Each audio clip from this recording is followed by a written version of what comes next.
दोस्तों, आज हम 31 दिसंबर 2024 विजन न्यूज को सिम्प्लीफाई करेंगे और इस न्यूज के बेस पे ये आपके आज के क्वेश्चन रहेंगे। ये सारे के सारे पीवाईक्यू हैं, ये आपके प्रीलिम्स बेस्ड क्वेश्चन है और ये मेंस बेस्ड क्वेश्चन है। अटेम्प्ट करने की कोशिश जरूर कीजिएगा, बाकी हम उसको कल डिस्कस कर लेंगे। ओके, तो जो मैंने आपको कल क्वेश्चन दिए थे उसके हम आंसर देख लेते हैं आज। सबसे पहले तो देख लीजिए, सबसे पहले ये प्रीलिम्स बेस्ड क्वेश्चन देखते हैं। हमने कल मोनाजाइट डिस्कस किया था, थोरियम जहां से हमें मिलता है उसकी बात चल रही है। तो सबसे पहला है कि भाई monazite is a source of rare earth. Yes, सही बात है। मोनाजाइट भाई कंटेन करता है थोरियम, अगेन सही बात है। फिर भाई monazite occur naturally in entire Indian coast of sand in India. तो यहाँ पे देखो, आपको ये नहीं पता होगा, राइट? ये पता होना मुश्किल बात है। ऐसा कोई भी रिजर्व आता है उसके बारे में पता होना थोड़ा सा दिक्कत दे होता है। बट कुछ यहाँ से ध्यान दीजिए, आपको क्या पता चल रहा है कि बोला है कि नेचुरली अकर करता है और एंटायर इंडियन कोस्ट में अकर करता है। तो एंटायर तो नहीं करता होगा ना, राइट? कोई ना कोई ऐसी जगह तो होगी ना जहाँ पे नहीं मिल रहा होगा, डेफिनेटली होगी। तो ये बात हो गई गलत। तो देखिए, जैसे ही तीसरा गलत हुआ तो हम तीसरे को एलिमिनेट कर देंगे कि भाई यहाँ से तीसरा गया, यहाँ से भी तीसरा गया, यहाँ से भी तीसरा गया। तो हमारा आंसर क्या हो गया? 1, 2 एंड 4। मुझे 4 को अभी देखने की जरूरत है ही नहीं।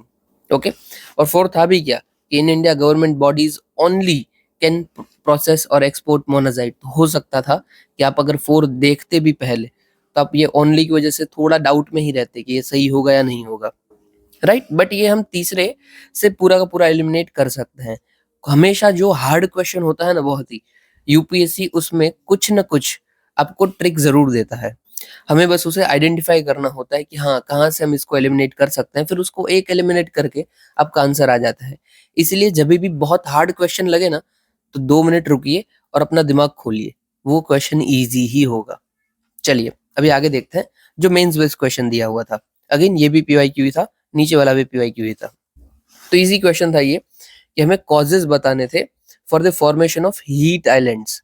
कहाँ पे हीट आइलैंड? तो अर्बन हैबिटेट में। इसमें देखो कुछ भी समझने वाला नहीं है, राइट? डायरेक्ट क्वेश्चन है तो डायरेक्ट आंसर रहेगा हमारा। अभी सबसे पहले इसमें इंट्रोडक्शन क्या हो सकता है? तो देखो, इंट्रोडक्शन में आप सबसे पहले तो हीट आइलैंड को डिफाइन कर सकते हैं। ये एक वे हो सकती है, यहाँ पे मैं बताता हूँ, ठीक है? अगर इंट्रो आपको लिखना है तो आप क्या करोगे? तो भाई डेफिनेशन पहले तो बता दी कि हीट आइलैंड ये होता है, ये हो सकता है फर्स्ट डेफिनेशन। दूसरा क्या हो सकता है? कोई करंट अफेयर बेस्ड है और वो आपको आ रहा है कि भाई अमेरिका ने रिसेंटली हीट आइलैंड जैसे फिनोमेनन को अब्जॉर्व किया हुआ था। हम करंट अफेयर पढ़ते हैं तो उतना तो हमें पता ही है, तो वो हम लिख सकते हैं। और समझ लीजिए आपको दोनों चीज नहीं पता है, कि डेफिनेशन भी नहीं पता है और ना ही करंट अफेयर पता है, तो क्या लिखोगे आप भाई? तो आपको कायदे से इंट्रोडक्शन बनाना है क्वेश्चन से। यहाँ पे क्या बोला था कि भाई अर्बन हैबिटेट में हीट आइलैंड देखने को मिलता है ना, तो हम यही लिखेंगे कि भाई recently urban habitats of the world it witnessing a phenomenon of heat island due to various reasons as discussed below. That's it, easy। मतलब जो क्वेश्चन ने पूछा था ना, वही हमने पूरा का पूरा लिख दिया इंट्रोडक्शन में। क्योंकि हमें इंट्रोडक्शन आता नहीं है, राइट? बट लिखना तो मैंडेटरी है, तो कुछ तो लिखना पड़ेगा, तो हम ये से लिख देंगे, ठीक है? कि recently world is witnessing phenomenon like heat island in urban habitat as discussed below. Okay, तो ये मैंने सिखाया आपको कि अगर नहीं आता इंट्रोडक्शन लिखना तो क्या लिखेंगे। बट एज ऑफ नाउ हमें आता था, हमने पढ़ रखा था। तो वही हीट आइलैंड क्या होता है? इजी है कि कोई भी ऐसा एरिया जो कि एकदम गर्म हो चुका है, हीट हाई टेम्परेचर है जहाँ पे, और उसके आसपास कंपेरेटिवली लो टेम्परेचर है, तो उसको हम बोलेंगे हीट आइलैंड। देखो, हीट आइलैंड होता क्या है? आइलैंड क्या होता है कि आइलैंड एक जहाँ पे है और उसके आजू बाजू पानी पानी पड़ा हुआ है, राइट? ये हीट आइलैंड है। मतलब यहाँ पे बीचों बीच गर्मी है एकदम ही, और आजू बाजू कंपेरेटिवली थोड़ी ठंडी होती है, मतलब कम टेम्परेचर होता है। ओके, तो यही मैंने लिख दिया है। और देखो, हमेशा ना अंडरलाइन किसको करना ना, वो भी आप थोड़ा सा दिमाग में रखिए। जो क्वेश्चन में डायरेक्ट पूछा गया हो ना, अंडरलाइन उसी को की जाएगी इन इंट्रोडक्शन। ओके, कि जैसे मैंने यहाँ पे किया है कि high temperature surrounded by low temperature area, कि जो एग्जामिनर होगा ना उसको दिक्कत ना आए पढ़ने में। ओके, फिर भाई कॉजेस, हमेशा जो मेन चीज पूछी है उसको ब्रैकेट में ही लिखना है, कुछ भी हो जाए ये ब्रैकेट नहीं मिस होना चाहिए। अंदर भले ही आपको आया ना, पर ब्रैकेट में तो होना ही चाहिए। ये हमारा पैटर्न होता है कि आपका स्ट्रक्चर बिगड़ा हुआ नहीं है। फिर क्वेश्चन आता है नहीं आता है अलग चीज है। तो भाई आप खुद सोचिए, हीट आइलैंड क्यों होता है? क्यों टेम्परेचर एक जगह पे ज्यादा बढ़ जाता है? तो भाई आप सोचिए कि अगर बहुत ही हफाजेड और अनप्लान अर्बनाइजेशन है, कि एकदम बाजू बाजू में आपने बिल्डिंग बनाई हुई है, तो ये सारी की सारी बिल्डिंग जो है वो हीट को ऑब्जर्व करेगी, राइट, अपने अंदर, और सब कुछ एरिया गर्म हो जाएगा। क्योंकि हम भी देखते हैं ना कि बहुत डेंस अगर आपने कुछ बना दिया तो वो ज्यादा हीट होता है। तो सेम यहाँ पे भी होता है। जैसे HFZ और अर्बन प्लानिंग, मैंने पहला पॉइंट लिखा हुआ है कि डेंसली हम कंस्ट्रक्ट कर देते हैं बिल्डिंग को। फॉर एग्जाम्पल दिल्ली के अंदर, तो अभी देखो दिल्ली के अंदर हीट आइलैंड ऑब्जर्व हुआ या नहीं हुआ, doesn't me it doesn't matter, right. But फिर भी मुझे पता है कि दिल्ली में बिल्डिंग्स ज्यादा है, तो पॉसिबल है कि वहां पे हीट आइलैंड बनते ही होंगे, और एक्चुअली बनते भी हैं। तो मैंने यहाँ पे लिख दिया। फिर बहुत ज्यादा अगर ट्रैफिक है या फिर व्हीकल इमिशन अगर बहुत ज्यादा हो रहा है, तो उस इमिशन से पॉल्यूटेंट्स निकलेंगे, राइट। पॉल्यूटेंट कौन कौन से हो सकते हैं, तो PM2.5 हो सकता है, 10 हो सकता है, फिर सल्फर हो सकता है, फिर NOx हो सकता है, CO2 हो सकता है। और ये सारे के सारे क्या है, तो ग्रीन हाउस गैसेस है। ग्रीन हाउस गैस क्या करते हैं, तो हीट को ट्रैप करते हैं। और हीट को कोई ट्रैप करेगा तो क्या होगा, गर्मी बढ़ जाएगी, और गर्मी बढ़ेगी तो हीट आइलैंड का हमें देखने को मिल सकता है अगेन। और ये हमें कहाँ पे देखने को मिलता है, जो भी जगह आपको ट्रैफिक के लिए बहुत फेमस लगती है उसको लिख दीजिए। ऊपर मैंने दिल्ली लिख दिया था, तो नीचे मैंने लिख दिया बेंगलुरु, वो भी बहुत फेमस है ट्रैफिक के लिए। फिर भाई ग्रीन हाउस गैस इमिशन होता है हमारे इलेक्ट्रिक इक्विपमेंट्स के थ्रू, जैसे कि CFC HFC एयर कंडीशनर से निकलते हैं हमारे। इधर आप एमोनिया भी लिख सकते थे। और इवन समझ लीजिए कि गैसेस आपको नहीं आते थे कि भाई कौन से निकलते हैं, तो सिर्फ इतना लिखिए ना कि gases release from air conditioner. आपको कहाँ कोई बोला है कि मैंडेटरी है गैसेस लिखना, बट हाँ, अब ये गैसेस भी लिख दो तो क्या कोई गलत मार पाएगा, नहीं मार पाएगा, राइट। इसलिए हमें थोड़ा इंटेलिजेंट बन के लिखना है। थोड़ा ऐसा नहीं कि आपको हर जगह पे नॉलेज चाहिए ही चाहिए, थोड़ा इंटेलिजेंस होगा तो आपका आंसर अच्छा लगेगा, राइट।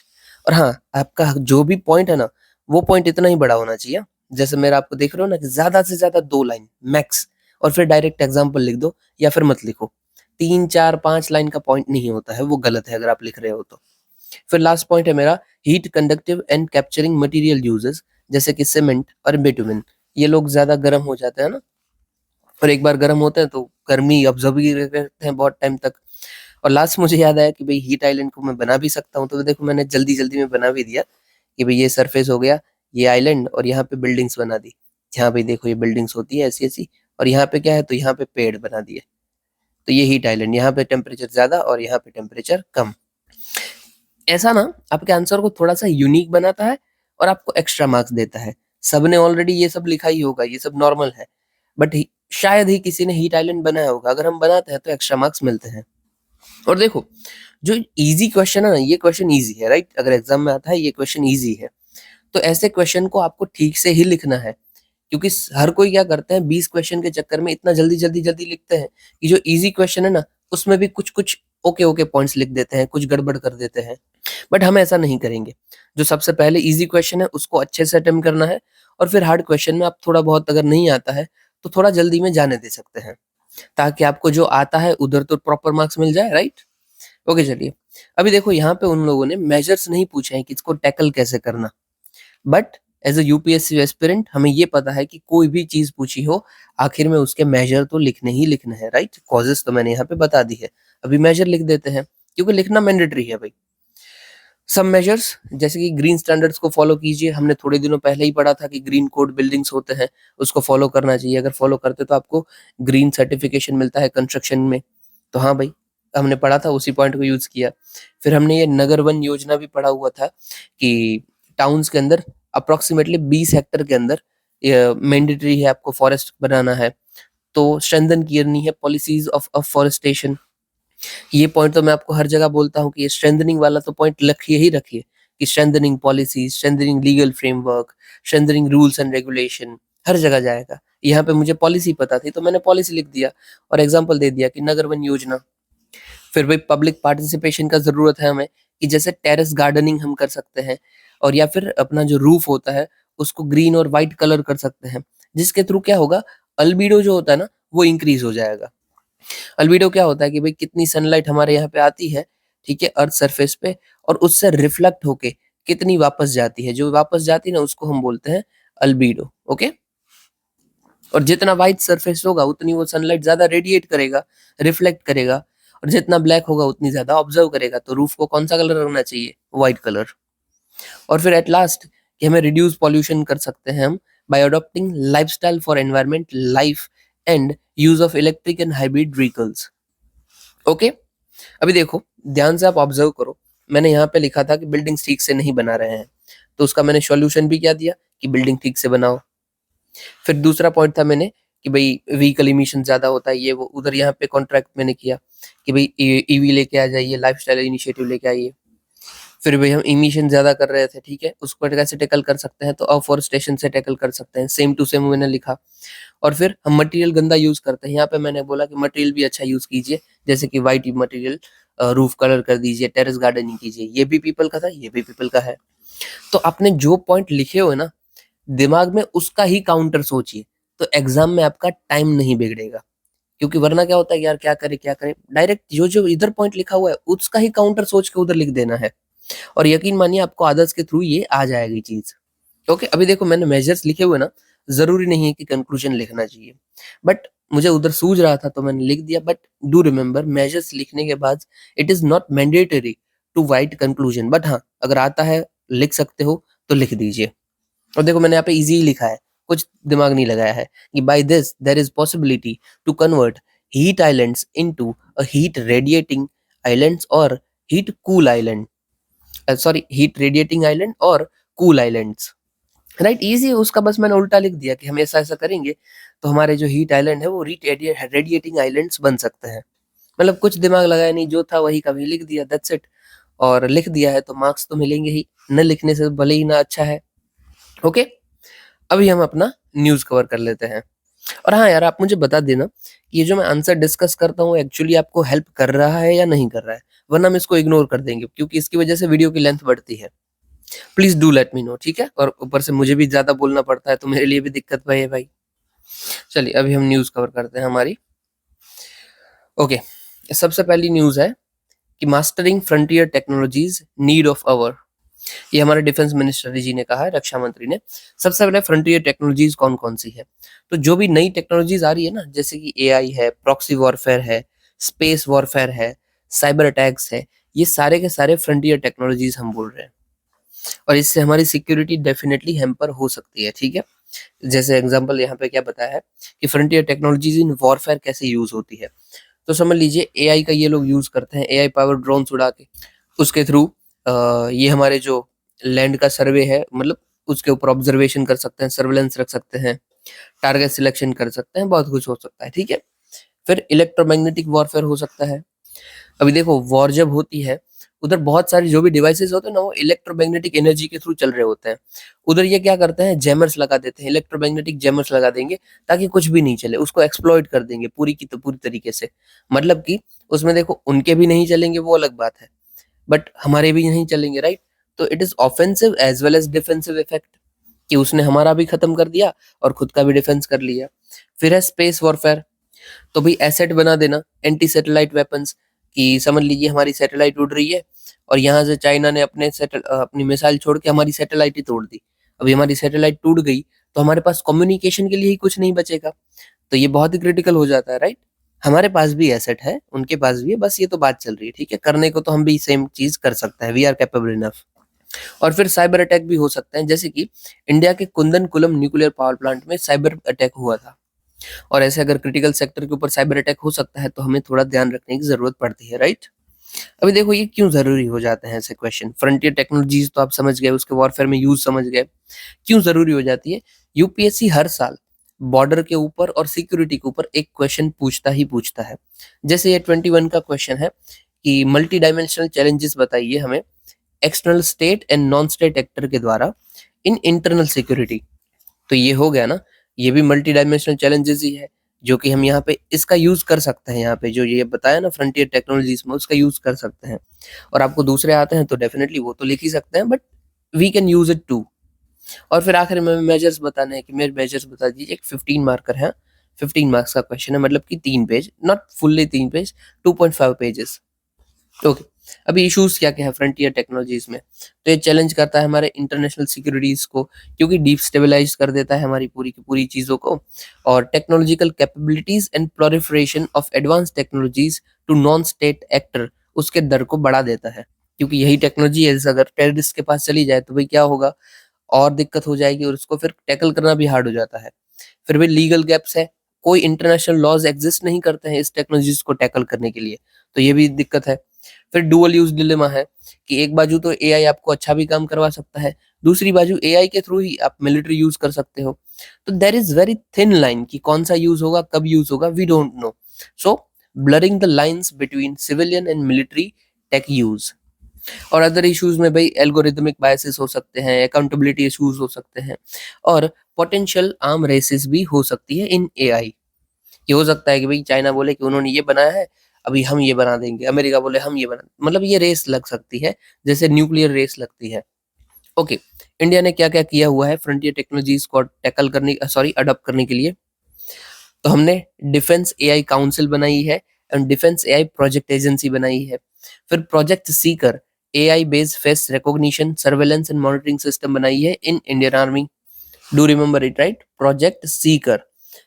डायरेक्टली पूछे जाने के चांस कम है, बट यूनिक है तो पूछा भी जा सकता है। फिर अंतरिक्ष अभ्यास 2024 बनाया है, जिसमें हम स्पेस एक्सरसाइज करते हैं कि इंडिया की कैपेबिलिटीज क्या है इन स्पेस। किसकी कैपेबिलिटी? तो मिलिट्री कैपेबिलिटीज। फिर डीआरडीओ का यंग साइंटिस्ट लेबोरेटरीज है, जिसमें हम एडवांस टेक्नोलॉजी सॉल्यूशंस प्रोवाइड करते हैं रिलेटेड टू वॉरफेयर।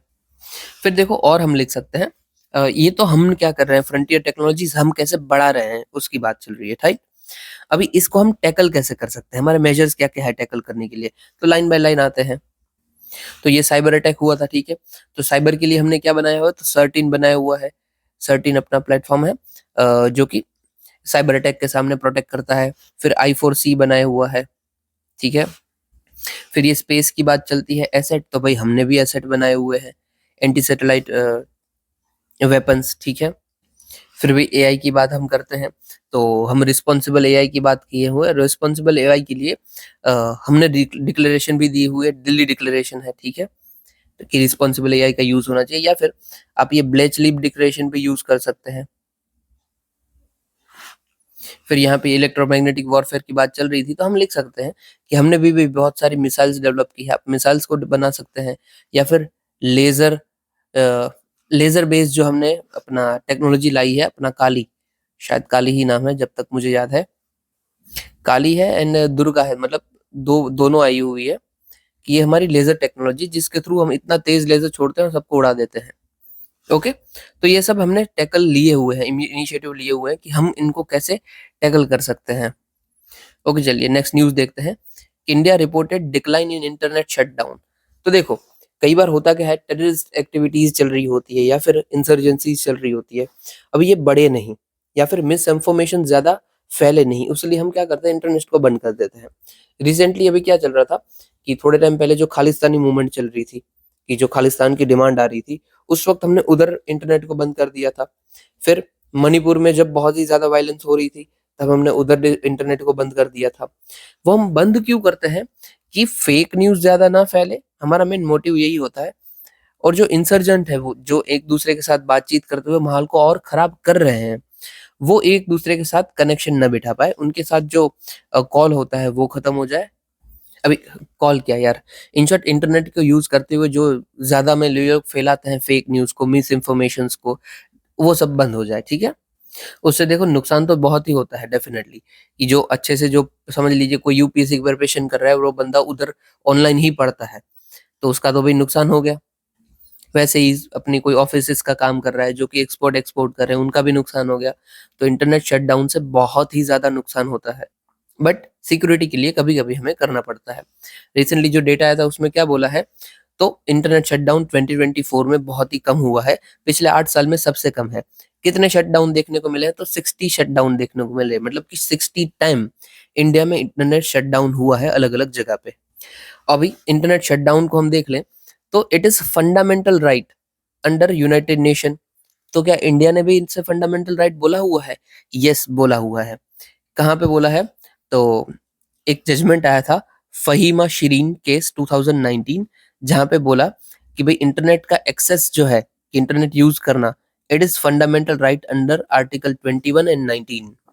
तो डू रिमेम्बर, यूपीएससी ना 2-3 बार अलग अलग जो होता है उससे क्वेश्चन पूछ लिया है। अभी अगर इंटरनेट से पूछेगा ना, तो आपको पता होना चाहिए इंटरनेट यूज करना, मतलब इंटरनेट की एक्सेस होना, it is a fundamental right. तो क्या इंटरनेट फंडामेंटल राइट है तो स्टेट उसे बंद कर ही नहीं सकता है, राइट? नहीं, कर सकता है। वो कब बताया? तो 2020 के जजमेंट में मैंने बताया इन अनुराधा भसीन केस। क्या बोला कि भाई अगर आप इंटरनेट को बंद कर रहे हो ना, वो बंद करना, रेस्ट्रिक्शन लगाना वो टेम्पररी होना चाहिए, लॉफुल होना चाहिए और एक जब नेसेसरी हो तभी ही होना चाहिए। वो भी प्रोपोर्शनेट मेजर में, ऐसा नहीं कि बंद ही कर दिया भाई खत्म।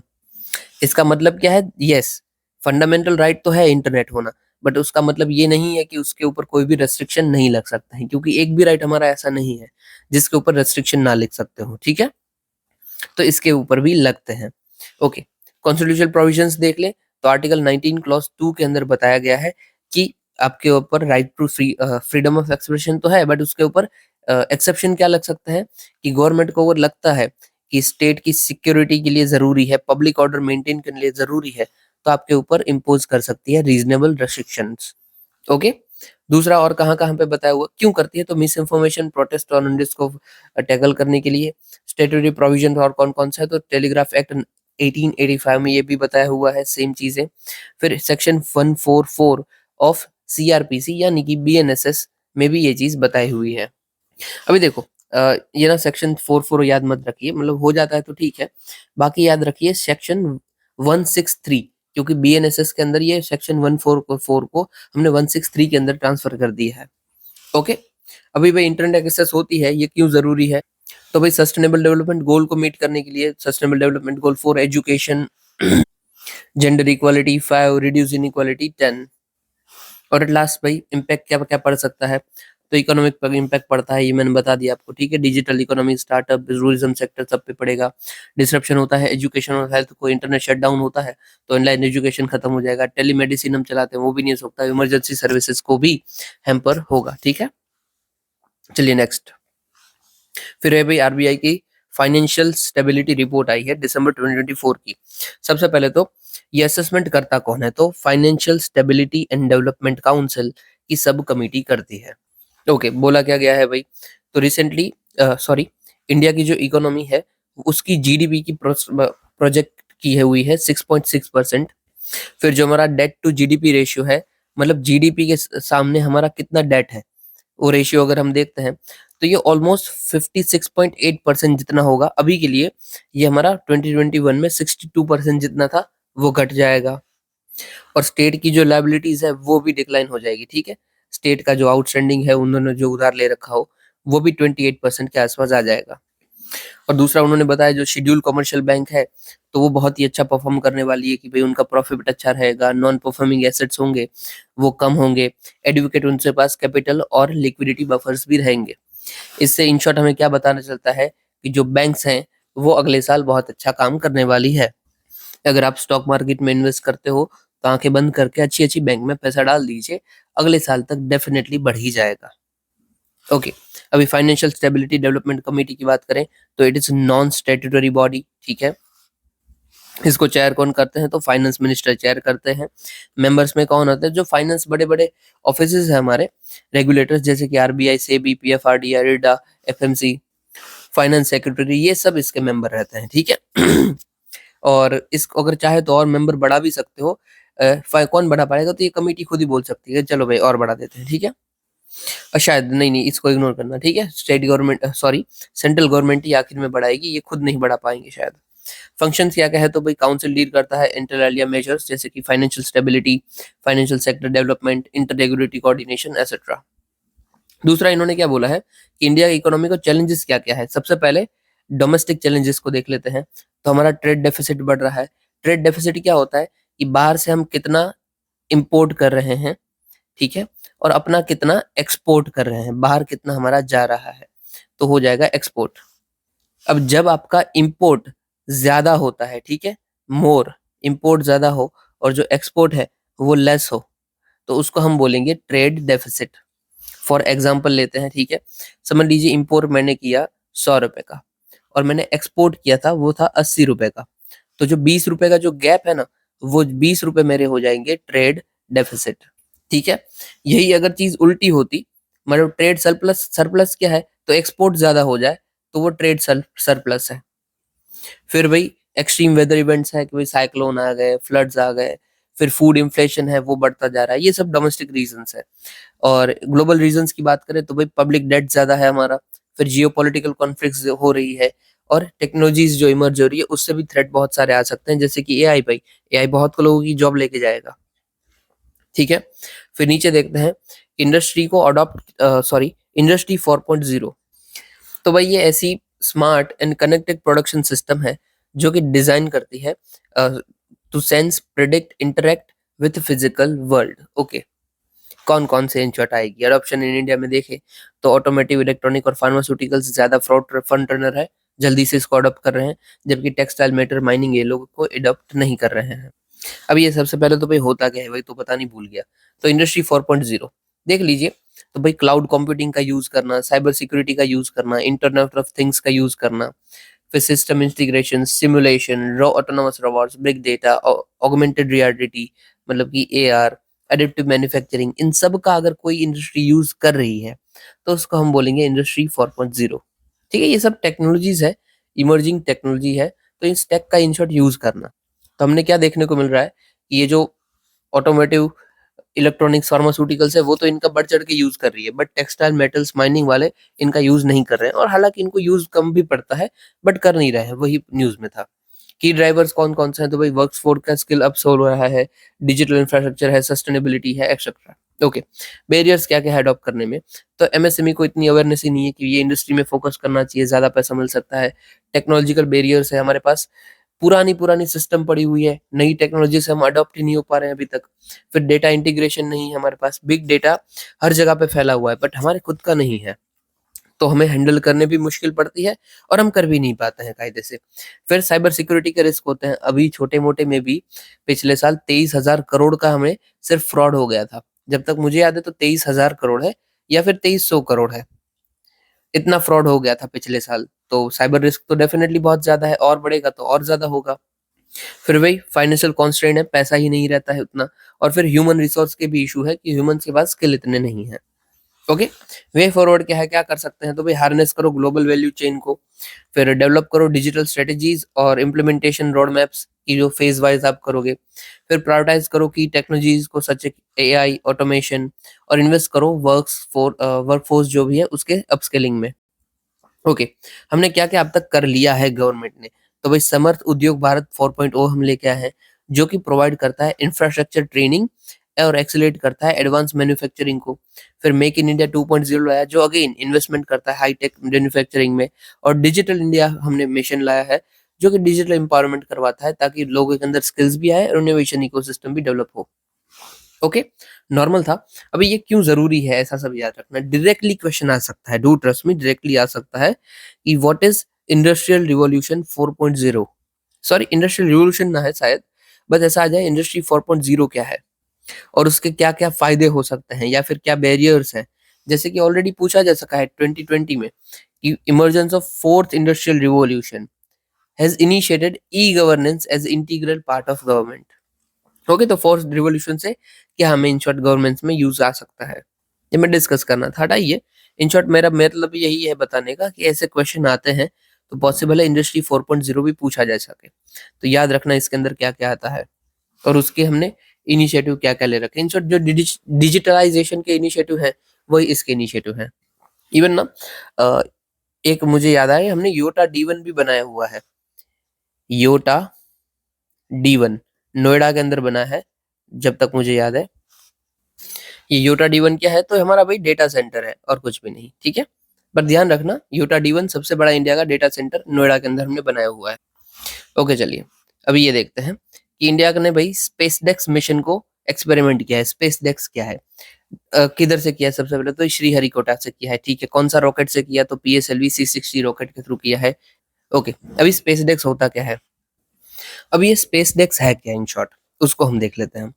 तो देखो, हमने ना कौन से पेज में देखेंगे, यहाँ पे देख लेते हैं, चलिए। छोड़िए, नहीं जरूरत है। हमने ना डिमोन्स्ट्रेट किया है कि डॉकिंग कैसे हम कर सकते हैं इस स्पेस के अंदर। तो देखो यहाँ पे ना दो स्पेस क्राफ्ट होंगी, ये 1 समझ लीजिए, ठीक है, ये 2 समझ लीजिए, 2। तो ये दो स्पेस क्राफ्ट ना एक दूसरे को टारगेट करेगी, मतलब कि ये एक यहाँ पे स्टेडी खड़ी होगी, ठीक है, जो खड़ी हुई है उसको हम बोलते हैं टारगेट, ठीक है। और जो दूसरी स्पेस क्राफ्ट है वो इसको फॉलो करेगी और इसके साथ ज्वाइंट हो जाएगी। जैसे समझ लीजिए इसका ना मैं शेप हल्का सा बदल देता हूँ, एक सेकंड ही रुकिए। ठीक है, ये उसका शेप ऐसा समझ लीजिए। ठीक है, दूसरी का शेप ऐसा समझ लीजिए। ठीक है, कि दोनों ऐसे जॉइंट हो सकती है कि ये फिट बैठ जाएगी। तो ये जो फॉलो करेगी, ये टारगेट है, ये एक जगह पे खड़ी होगी और ये उड़ती उड़ती उड़ती हुई आएगी, ये चेस करेगी उस टारगेट को और वहां पे जॉइंट हो जाएंगे दोनों। तो मतलब डॉक हो जाएंगे, जैसे हमारी शिप डॉक होती है ना अपना कोस्ट के यहाँ पे, पोर्ट के यहाँ पे, वैसे ही ये उधर डॉक हो जाएंगे। That's it. ये ऐसा कोई शेप नहीं होने वाला है, ये तो मैंने हाइपोथेटिकली बताया है। बस यही है हमारा स्पेस डेक्स, कि स्पेस के अंदर डॉकिंग को पॉसिबल करवाना। दैट्स इट, और कुछ भी नहीं, यही है पूरा का पूरा। इससे भाई क्या फायदा होने वाला है, तो भाई इंटर सैटेलाइट कम्युनिकेशन लिंक हम बना पाएंगे, कि बहुत सारी सैटेलाइट जोड़ छोड़ी हुई है और सारी की एक दूसरे को हम लिंक करवा सकते हैं। फिर GNSS based novel relative orbital determination and propagation processor को हम डेवलप कर सकते हैं। जरूरी नहीं है इसका फुल फॉर्म याद रखना, बस इतना दिमाग में रखिए कि इन शॉर्ट सारे के सारे जो डेटा अपना ये सैटेलाइट्स जो है, नेविगेशन सैटेलाइट्स, उसको साथ में यूज हम कर सकते हैं। कि एक सैटेलाइट का अगर आपको पता है, तो दूसरे का स्पेस क्राफ्ट का आप अपने आप पता लगा लोगे कि ये कहाँ पे पड़ा हुआ है, जरा देखिए। तो ये जो ग्लोबल नेविगेशन सैटेलाइट सिस्टम है ना, उसके अंदर बहुत सारी सैटेलाइट्स आती है जो कि हम एक साथ यूज करते हैं। जैसे कि जीपीएस है यूएसए का, गैलीलियो है यू का। तो जब जिसकी जरूरत पड़ती है सब एक साथ मिलकर ही यूज करते हैं, ये इसलिए ग्लोबल नेविगेशन है। ठीक है, दूसरा भी है जैसे कि रशिया का है अपना ग्लोनास। ग्लोनास रशिया का है। ठीक है, इंडिया का कौन सा है? इंडिया का है नाविक। नाविक। और ये क्यों मैं बता रहा हूँ आपको, तो यूपीएससी ने 2022 में शायद या फिर 3 में ये क्वेश्चन पूछा हुआ है कि कौन सी कंट्री के पास कौन सा है ये। ओके, चलिए सिग्निफिकेंस क्या होगा इस मिशन का, क्या फायदा होने वाला है हमें, तो वही सेल्फ रिलायंस आ जाएगा। हम 4th नेशन बनेंगे जो कि डॉकिंग कर सकते हैं स्पेस के अंदर, आफ्टर चाइना, रशिया, यूएसए। फिर हम अनेबल कर पाएंगे फ्यूचर मिशंस को, जो हमारे मिशन ऑलरेडी हैं। भारतीय अंतरिक्ष स्पेस स्टेशन हम जो बनाने वाले हैं। फिर मून के ऊपर हम जो अपने लोग भेजने वाले हैं। फिर मून से एक हमें सैंपल रिटर्न लेके आना है कि भाई मून में क्या क्या पड़ा हुआ है। और दूसरा, ये कॉस्ट एफिशिएंसी भी बढ़ा देगा स्पेस ऑपरेशन की, क्योंकि हमारे जो भी मिशन होता है ना, वो सस्ते होते हैं कंपेयर टू अदर नेशंस। तो ये बहुत ही अच्छी बात है, राइट? ओके, और देख क्यों जरूरी है ऐसा सब याद रखना। तो ऑलरेडी यूपीएससी हर साल एक क्वेश्चन पूछता है स्पेस से। जैसे कि 2019 में पूछा था कि अपने स्पेस स्टेशन होने के फायदे क्या होंगे, भाई बताइए जरा। और ये ना क्वेश्चन हमने ऑलरेडी डिस्कस किया हुआ है, मुझे अभी डेट याद नहीं है वरना मैं मेंशन कर देता, बट हमने ये डिस्कस किया हुआ है। ओके, चलिए आगे देखते हैं। सीपी ग्राम, तो भाई सीपी ग्राम मतलब क्या है, तो centralise public grievance redressal and monitoring system. आपको कोई भी दिक्कत है गवर्नमेंट से, कोई भी मिनिस्ट्री से कोई भी दिक्कत है, मतलब इन शॉर्ट कोई भी कंप्लेन है, तो आप इस पोर्टल के ऊपर अपनी कंप्लेन फाइल कर सकते हो। आपको जल्द से जल्द ये लोग कोशिश करेंगे कि रिजोल्यूशन मिल जाए। न्यूज में क्यों था, तो पिछले 3 सालों में इन्होंने 70 लाख ग्रीवेंसेस को सक्सेसफुली रिजॉल्व किया हुआ है। तो बहुत अच्छी बात है। आई वुड सजेस्ट ना ऐसी सब चीजें ना उसको इन्वॉल्व होइए, खुद पता करिए कि कैसे काम करता है, करता भी है या नहीं करता है, तो आपको ग्राउंड लेवल रियलिटी पता चलेगी। ठीक है, तो सीपी ग्राम ऑनलाइन प्लेटफॉर्म है, 24/7 काम करता है। ये एक सिंगल पोर्टल है जो कि सारी मिनिस्ट्रीज और डिपार्टमेंट को जोड़ देता है। यहाँ पे आप कंप्लेन कर सकते हो कुछ भी, मतलब कि जो भी ग्रीवेंसेस है, कुछ जानना हो तो भी हो सकता है। फिर department of administrative reform and public grievance ने मिलकर इनको बनाया है और मॉनिटर करता है। इवन सीपी ग्राम जो हमने लाया है उसको बेस्ट प्रैक्टिसेस गवर्नेंस की रिकॉग्नाइज भी किया गया है ग्लोबल लेवल पे। ये भाई बहुत अच्छा काम किए हैं। ठीक है, की रिफॉर्म क्या क्या की है सीपी ग्राम के थ्रू, तो हम टेक्नोलॉजिकल एनहेंसमेंट भी लेके आए हुए हैं कि एआई और एमएल का हम यूज करते हैं, आर्टिफिशियल इंटेलिजेंस का और मशीन लर्निंग का, ये ताकि जल्दी हम पता कर पाएं और पैटर्न भी पता कर पाएं कि भाई कोई इश्यूज क्या क्या है, क्यों आ रहे हैं। फिर हमने लैंग्वेज ट्रांसलेशन किया है by using AI based Bhashini. ये मैंने कल परसों अपने आंसर में भी यूज किया था कि भाई इसके थ्रू क्या है, लैंग्वेज बैरियर आपका हट जाएगा, कि जो लैंग्वेज है उसमें आप जवाब ले सकते हो और इजी ट्रांसलेट हो सकता है। और फिर grievance redressal and assessment index भी बनाया है कि कितनी जल्दी हम ग्रीवियंस रिड्रेस कर पा रहे हैं, क्या हो रहा है, एसेट्रा। इससे क्या पता चलता है कि अलग अलग मिनिस्ट्री और डिपार्टमेंट में कौन ज्यादा अच्छा काम कर रहा है। ठीक है, इसके डायमेंशन कौन कौन से हैं जो इंडेक्स के, तो 4 डायमेंशन है: efficiency, feedback, domain and organisation commitment, और इंडिकेटर भी है, बहुत ठीक है, जरूरी नहीं है। ओके, तो सीपीबीआरएम क्या है पता चल गया आपको। अभी ना हम शॉर्ट न्यूज को कवर करते हैं। शॉर्ट न्यूज में ना सबसे पहले यहाँ पे आ जाइए, यस, अजरबैजान। तो रिसेंटली हमें पता है कजाकिस्तान में प्लेन क्रैश हो गया था, ठीक है। और वो प्लेन किसका था, तो अजरबैजान का प्लेन था, जो अजरबैजान एयरलाइन का, ठीक है। अभी एक्चुअली हुआ क्या, प्लेन तो नॉर्मली निकल रहा था उस वक्त, ये रशिया यूक्रेन का वॉर तो चालू ही है, राइट। तो रशिया का जो एयर डिफेंस सिस्टम है ना वो एक्टिव था, क्योंकि यूक्रेन के यहाँ से ड्रोन अटैक आ रहे थे, और उसी वक्त एयर स्पेस के यहाँ से ये प्लेन यहाँ से उसके बाजू से पास हो रहा था। तो रशिया के एयर डिफेंस ने उसके ऊपर अटैक कर दिया छोटा मोटा, और वो प्लेन क्रैश हो गया। रोकने की कोशिश की, बट ऑटोमेटिक डिफेंस सिस्टम है तो हो सकता है। इसीलिए रशियन प्रेसिडेंट ने रिसेंटली अपोलोजाइज किया है कि भाई मुझे माफ करना, हमारी ये टेक्निकल गलती की वजह से ऐसा हुआ है। अभी देखो कायदे से इन्होंने भाई रिस्पॉन्सिबिलिटी नहीं ली है कि भाई हमने ही किया है, हमारी वजह से हुआ है, बस बताया है कि शायद ऐसा हो सकता है। रिस्पॉन्सिबिलिटी ली नहीं है, बट फिर भी माफी जरूर मांगी है। हम ना इस पॉइंट का यूज कर सकते हैं कि कैसे टेक्नोलॉजी की वजह से कई बार गलती हो जाती है, क्योंकि टेक्नोलॉजी को पता नहीं चलता है, राइट। टेक्नोलॉजी के अंदर एथिक्स नहीं होते हैं। ओके, न्यूज देख, अब आजू बाजू का देख लेते हैं। न्यूज तो देख ली हमने। तो अजरबैजान, तो नागोर्नो काराबाख इसका भाई डिस्प्यूटेड रीजन है। फिर ना यहाँ से एक रिवर निकलती है, हमने ये ऑलरेडी वैसे देखा हुआ है। ये अर्मेनिया से ऐसे निकलती हुई जॉर्जिया से, फिर ये अजरबैजान से होते हुए पास होती है। ये रिवर कौन सी है, तो कूरा रिवर। फिर यहाँ पे कुछ कुछ लेक्स भी है, इंपॉर्टेंट इंपॉर्टेंट तो वैसे नहीं है खास, बट फिर भी याद रखनी हो तो अर्मेनिया में आपको लेक मिलती है, लेक स्वान, ठीक है। यहाँ पे आपको मिल जाएगा स्वान। फिर भाई ईरान के इसके ही नीचे आपको यहाँ पे मिलती है, ये वाले एरिया में उर्मिया लेक, उर्मिया। फिर अपना ये इस बाजू चले जाओगे इराक के बाजू, तो यहाँ पे आपको लेक मिलेगी, लेक वान, VAN। ओके, ठीक है, याद रहे तो ठीक है, बाकी इग्नोर कीजिए। अभी ना हम कास्पियन सी की कंट्रीज को याद रख लेते हैं, उसके बाजू बाजू कौन सी पड़ती है। उससे पहले भाई ये कॉकसन रेंज का भी पार्ट, ये मैं नहीं बता रहा हूँ, आप मुझे बता देना कहाँ पे, या फिर खुद देख लेना। और ऊपर से दूसरा क्या, अजरबैजान में हमें याद रखना है कि 11 टाइप के क्लाइमेट्स होते हैं, ठीक है। ये 11 में से 9 टाइप के क्लाइमेट हमें अजरबैजान को देखने में मिलते हैं, मतलब ये हाईली वेरिड रीजन है, ठीक है। चलिए अभी आगे देखते हैं। अजरबैजान की हमने बात की है, तो यहाँ पे कौन सी कंट्रीज आती है, कास्पियन सी की बॉर्डरिंग पे। यहाँ पे देख लीजिए, कास्पियन सी की हमारी ट्रिक है, हमने पहले भी की हुई है, फिर से एक बार देख लेते हैं ताकि आपका रिवीजन हो जाए। तो कास्पियन फॉर काश राई तक, ठीक है। काश फॉर कास्पियन सी, और राई तक stands for countries name. R for Russia, A for Azerbaijan, जो कि हमारे न्यूज में है पढ़ने में।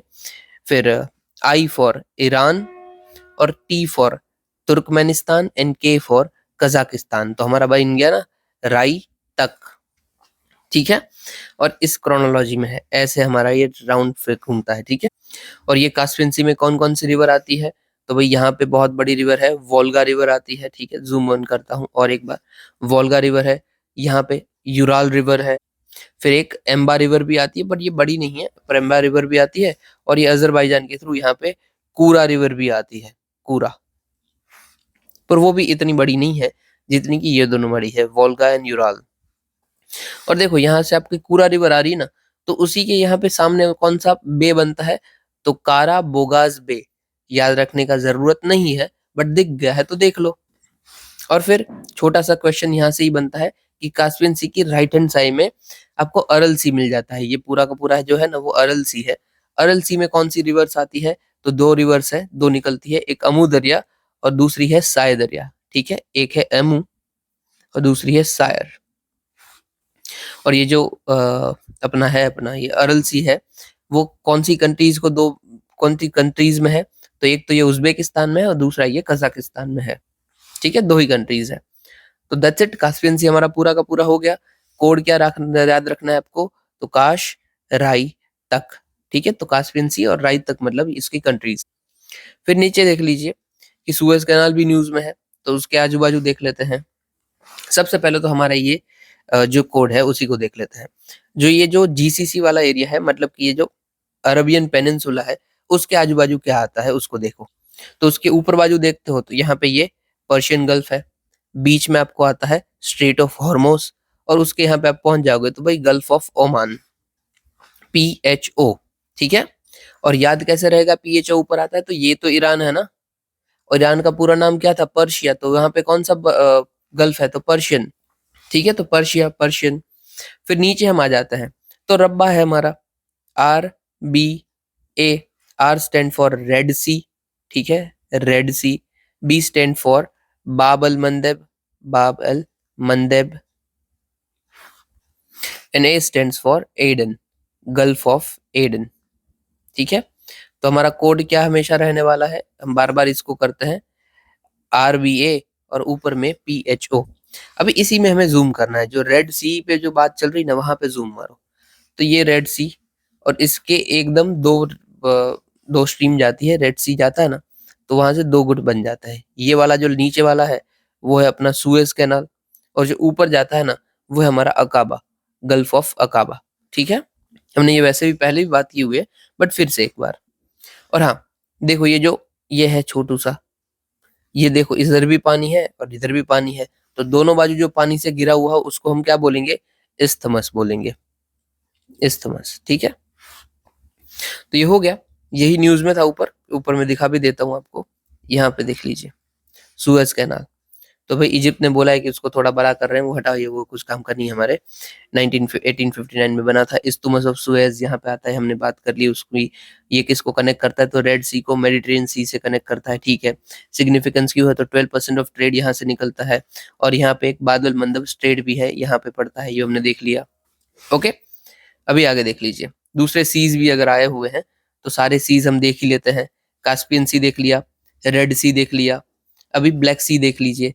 ब्लैक सी का कोड क्या है भाई, तो देखो मैंने तो RGT ब्रू किया हुआ है, RGT ब्रू, it stand for Russia, G for Georgia, T for Turkey, B for Bulgaria, R for Romania and U for Ukraine.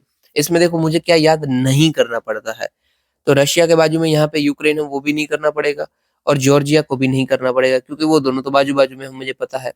और ये भी पता है कि ब्लैक सी के नीचे ही पड़ता है टर्की, तो वो भी याद नहीं करना पड़ता है, याद सिर्फ दो करने पड़ते हैं, एक रोमानिया और एक बुल्गारिया। मेरी इंडिविजुअली बात कर रहा हूँ, ठीक है, आपको जो भी करना पड़े देख लेना। तो RGT ब्रू, ब्रू मैंने इसलिए रखा है, ब्रू कॉफी आती है ना, ब्रू कॉफी, तो वैसे ही ब्लैक कॉफी के लिए क्या, तो RGT ब्रू। इससे आपकी सारी की सारी ब्लैक सी की कंट्रीज हो जाएंगी, और ये फिर ये Kerch strait, Bosphorus strait, Dardanelles strait अलग बात है। ओके, फिर ऊपर हमारा आ जाता है मेडिटेरियन सी। मेडिटेरियन भी मैंने आपको याद करवाया हुआ है, ठीक है, क्या कोड है हमारा, तो ब ला,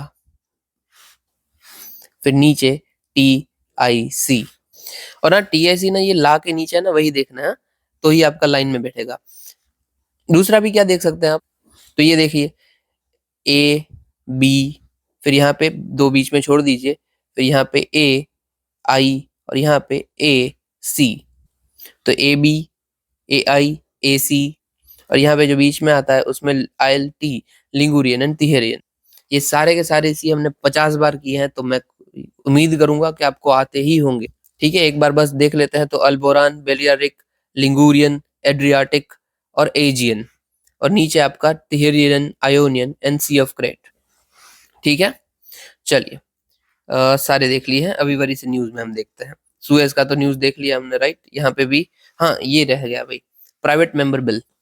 तो देखो क्या होता है, कोई भी मेंबर वेदर वो इलेक्टेड है या नहीं है, मतलब जो भी हो, डेफिनेटली अगर लोकसभा में बैठा है तो इलेक्टेड तो होगा ही होगा, बट वो इलेक्टेड पार्टी से है या नहीं, मतलब रूलिंग गवर्नमेंट से अगर हो तो भी, अगर वो मिनिस्टर नहीं है, सिर्फ और सिर्फ वो मिनिस्टर नहीं है, तो उसको हम बोलेंगे प्राइवेट मेंबर।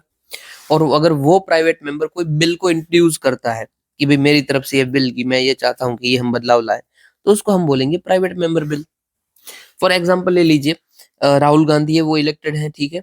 अभी राहुल गांधी कल सुबह कोई बिल प्रपोज करते हैं, तो उसको हम प्राइवेट मेंबर बिल बोलेंगे। मैंने कल सुबह क्यों बोला है, क्योंकि फ्राइडे है, हालांकि अभी तो हो चुका है, न्यू ईयर ईव आ गई है, न्यू ईयर हो गया है। मेरा वीडियो न्यू ईयर से पहले शुरू हुआ था, न्यू ईयर अभी भी चालू है, अभी भी चालू है। तो happy new year to all. फिर से हम शुरू करते हैं, अभी कहाँ पे थे हम, मिनिस्टर। तो कोई भी प्राइवेट मेंबर है वो बिल इंट्रोड्यूस करता है, तो प्राइवेट मेंबर बिल है। अभी कितना टाइम दिया जाता है, तो भाई हर फ्राइडे को टाइम दिया जाता है, ठीक है। हर फ्राइडे को लोकसभा के अंदर 2.2 आवर एंड उसके ऊपर 30 मिनट एक्स्ट्रा, मतलब 2.5 आवर उनको दिए जाते हैं। और राज्यसभा के अंदर अगेन यहाँ पे अल्टरनेट फ्राइडे दिया जाता है, मतलब कि एक फ्राइडे दिया दूसरे नहीं, और फिर तीसरे फ्राइडे दिया चौथे नहीं दिया, तो अल्टरनेट फ्राइडे कितना टाइम, सेम 2.5 आवर। कि तब आपको इंट्रोड्यूस करना है तो कीजिए, वरना मत कीजिए। और इंट्रोड्यूस करने से पहले भी क्या है, आपको 1 मंथ की एडवांस नोटिस देनी पड़ेगी, क्योंकि मुझे अगर आज इंट्रोड्यूस करना है ना, तो मुझको 1 महीने पहले नोटिस देनी होगी, तब जाकर मैं कर पाऊंगा, ठीक है। फिर कितना टाइम मिलता है, तो अब तक 14 प्राइवेट मेंबर बिल पास हो चुके हैं ऑलरेडी, बट 1970 से एक भी पास नहीं हुआ है। मतलब जो 14 हुए वो इससे पहले हुए थे, उसके बाद कुछ भी नहीं, ठीक है। न्यूज में क्यों था भाई, तो 17 जो हमारी लोकसभा है ना, उसने सिर्फ और सिर्फ 9 घंटे के आसपास दिए हैं प्राइवेट मेंबर को, कि मतलब उतना बिल डिस्कस हुआ, बाकी हुआ ही नहीं, मतलब उड़ा ही दिया है, ऐसा ही समझ लीजिए। बाकी ये लोग भी बहुत भाई इंट्रोड्यूस करते हैं बिल, बट कायदे से हो नहीं पाता है, क्योंकि प्राइवेट मेंबर है। ओके चलिए, अभी आगे देखते हैं। अजरबैजान वाला हो गया है। फिर है कैलामिटी सीवर नेचर। तो भाई ऐसा कोई भी डिजास्टर जो बहुत ही तबाही मचा दे, मतलब एकदम ही नुकसान पहुंचा दे, तो उसको हम बोलेंगे calamity of sewer nature, that's it. तो जो रिसेंटली वायनाड में लैंडस्लाइड आई थी ना, उसको इंटर मिनिस्ट्रियल सेंट्रल टीम ने बोल दिया कि it was a calamity of sewer nature. अभी देखो, इसके लिए कोई स्पेसिफिक क्राइटेरिया दिया गया नहीं है, ना ही एनडीआरएफ या एसडीआरएफ में अंदर, बट हाँ ये है सही, ठीक है। और एक इसकी रिकमेंडेशन के थ्रू हम बना सकते हैं, तो IMCT की रिकमेंडेशन के थ्रू। अभी कोई भी चीज को हम ऐसा बोल देंगे कि ये सीवर नेचर है, तो क्या फायदा होगा, तो एडिशनल फंडिंग प्रोवाइडर की एडिशनल ध्यान दिया जाएगा, दैट्स इट। फिर है डायरेक्ट टैक्स विवाद से विश्वास स्कीम। ये CBDT लेके आई है, central board of direct taxes. कि समझ लीजिए मुझे 10 रुपए टैक्स देना था, बट उसके रिलेटेड कुछ डिस्प्यूट आ गई कि यार पहले मैंने दे दिया है, या फिर यार कुछ भी अगर डिस्प्यूट आ रही है टैक्स के रिलेटेड, तो उसके लिए ये स्कीम है विवाद से विश्वास। इससे फायदा क्या होता है, तो टैक्स पेयर का कोई भी इश्यू होता है, उसको हम जल्दी से जल्दी रिजॉल्व कर सकते हैं, दैट्स इट, रिजॉल्व कर सकते हैं। फिर है तीस्ता रिवर। तो भाई कहाँ से बदले, तो सबसे पहले इरोजन होती है, न्यूज में क्या था वो जरूरी नहीं है, देख लीजिए ना। भाई सप्लाई वाटर का करेंगे हम फार्मलैंड तक, इसलिए न्यूज में था बाय पाइपलाइन। तीस्ता रिवर, तो ये राइट बैंक ट्रिब्यूटरी है अपना ब्रह्मपुत्रा की, हमने कल ही देखा हुआ है, मैं वापस न्यूज अपना मैप डाल दूंगा नीचे, देख लेना। कल नहीं परसों देखा हुआ था। कहाँ से ओरिजिन होते हैं, तो छुम्बो छू ग्लेशियर लेक से ओरिजिन होती है। सॉरी सॉरी, गलती हो गई मेरे से। ये ग्लेशियर लेक कौन सी ओरिजिनेट होती है, कहाँ से ओरिजिन होती है, तो खांगचंग छो ग्लेशियर से ये ओरिजिन होती है, जहाँ पे उसका नाम है छुम्बो छू। आई डोंट नो यार हाउ टू प्रोनाउंस इट, माफी करना मुझे, बट यही है, ठीक है। यहाँ से ये ओरिजिन होती है, और तब उसका ये नाम होता है। फिर ये आगे जाके ब्रह्मपुत्र में मिल जाती है, और फिर वेस्ट बंगाल अपना बांग्लादेश के बीचों बीच से निकलती हुई डायरेक्ट बे ऑफ बंगाल में मिल जाएगी। इसकी भाई कंट्री अपनी ट्रिब्यूटरीज कौन कौन सी है, तो लाशंगशु, ताकंगशु, जेमुचू, जंगीत एसेट्रा। दूसरा ना ऐसा भी बोला जाता है हिंदू माइथोलॉजी के अकॉर्डिंग, या फिर हिंदू हिस्ट्री के अकॉर्डिंग, जो पार्वती जी है ना, उनकी ब्रेस्ट से ये तीस्ता रिवर का ओरिजिन होता है, या फिर हुआ था, फिर उनका कोर्स बदल गया। पहले ना तीस्ता ऐसा बोला जाता था कि गंगा की ट्रिब्यूटरी थी, बट बाद में ये ब्रह्मपुत्र की ट्रिब्यूटरी हो गई, धीरे धीरे टाइम बदलते बदलते। फिर है भाई H1B वीजा। तो अगर आपको कुछ भी स्किल भी आता हुआ है, नहीं आता हुआ है, आप स्किल का उसका यूज करते हुए, कि मुझे भाई US में जाकर काम करना है, वो स्किल का मैं यूज करूंगा और काम करूंगा, तो आपको ये H1B वीजा मिल सकता है। और ये कब तक रहता है, तो भाई 6 साल तक रहता है, उसके बाद या तो US से आप वापस निकल जाओ, या फिर US के लिए आप PR के लिए रिक्वेस्ट कर दो, मतलब परमानेंट रेसिडेंसी के लिए, दैट्स इट। न्यूज में क्या था, तो H1B वीजा से जितनी भी अप्रूवल मिलती है ना विदेशी को, उसमें से 70% इंडियंस होते हैं। ओके, नेक्स्ट है पेंगोंग सो लेक। तो रिसेंटली इस लेक के अंदर हमने शिवाजी का स्टैच्यू एस्टेब्लिश किया है। ये जो पेंगोंग सो लेक है, ये वर्ल्ड की हाईएस्ट सोल्ट वाटर लेक है। उसका 2/3 जितना हिस्सा है वो चाइना के पास है, और 1/3 इतना हिस्सा हमारे पास है। ये एक एंडोहेरिक लेक है। एंडोहेरिक मतलब लैंडलॉक बोल सकते हैं हम। लैंडलॉक क्या होता है, जिसको सी के साथ बॉर्डर न बन रही हो, सी के साथ टच न हो, तो सेम ये भी वही है। ये सी के साथ कहीं पे भी टच नहीं होता है, ठीक है, अपने में अंदर अंदर रह जाता है। इसका उल्टा क्या होता है, इसका उल्टा होता है एक्सोहेरिक लेक, ठीक है। हेरिक नहीं यार, I don't know how to pronounce it, but exorheic, yes ऐसे ही रखेंगे, endorheic and exorheic. Okay, X और एक क्या होगी, तो जी जो सी के साथ टच कर पा रहा होगा। ठीक है, चलिए नेक्स्ट देखते, और कुछ तो नहीं था ना यहाँ पे। हाँ, दूसरा, ये जो पेंगोंग सो है वो एक तिब्बतन वर्ड है जिसका मतलब होता है हाई ग्रासलैंड लेक। और दूसरा, ये एक एंडोहेरिक लेक है ना, तो इसके ना कलर्स भी बदलते होते हैं, कभी कभी ये blue, green, red, different type पे डिफरेंट हो सकता है, क्योंकि इसका जो भी पानी है वो सिर्फ और सिर्फ इवापोरेशन से ही ऊपर जाता है, मतलब कि खत्म होता है, और जब बारिश आती है तभी इसके अंदर पानी आता है, राइट, क्योंकि इसकी ओपनिंग इधर से भी टच नहीं होती है। चलिए नेक्स्ट देखते हैं, कोस्टल सिक्योरिटी स्कीम क्या बोला है कि बस कोस्टल जो भी एरियाज है ना, उसमें हम एडिशनल इंफ्रास्ट्रक्चर सपोर्ट बनाने के लिए पैसा देगा सेंटर, दैट्स इट। अभी मेन इसका फोकस क्या है, सिक्योरिटी है ना, तो किसके लिए देगा, सिक्योरिटी इनिशिएटिव्स के लिए देगा, जैसे कि जेटीज बनाना, ऑपरेशनल सेंटर्स बनाना, मोटर कार साइकिल्स बनाना, ऐसा सब। ठीक है, करंट स्टेटस का हम देखें तो 204 कोस्टल पुलिस स्टेशन हमने बना दिए हैं इसके अंदर ऑलरेडी। ओके, चलो नेक्स्ट देखते हैं। ओके, सारे खत्म हो गए। यस, आई गेस यस, सारे खत्म हो गए। सो वही, दैट्स इट फॉर टुडे।